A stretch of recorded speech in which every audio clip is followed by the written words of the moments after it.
দর্শক, লক্ষ লক্ষ নেতাকর্মীরা বিএনপি সেই কেন্দ্রীয় কার্যালয়ের সামনে, সেটি আমরা লক্ষ্য করছি। এখানে দেখুন দর্শক, জোয়ারের মতন নেতাকর্মীরা এই এখন বিএনপির কেন্দ্রীয় কার্যালয়ের সামনে আসছেন। দর্শক, অবশ্যই চ্যানেলটি শেয়ার দিয়ে অন্যকে দেখার সুযোগ করে দিন। শেখ হাসিনা বাংলাদেশ থেকে পলায়নের পরে এই প্রথম বিএনপির বিশাল এক সমাবেশ।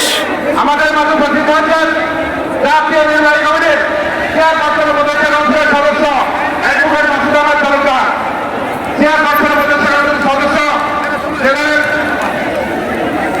জেনারেল শরীফ, মেজর জেনারেল মাসুদ শরীফকে, আমাদের মাঝে উপস্থিত হয়েছেন জেলা পরিষদের চেয়ারম্যান ডাক্তার আব্দুল কতব, আমাদের মাঝে উপস্থিত হয়েছেন নির্বাচন নির্বাহী সহসভাপক, আমাদের মাঝে উপস্থিত হয়েছেন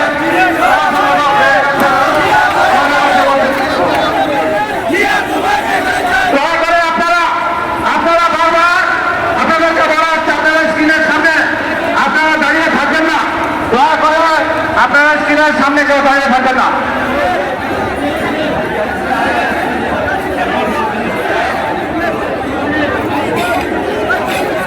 আমি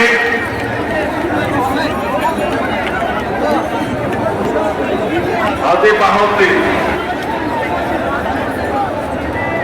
সড়ক পরিবহন শ্রমিক দল উপস্থিত হয়েছেন সভাপতি, আমি ধন্যবাদ জানাই।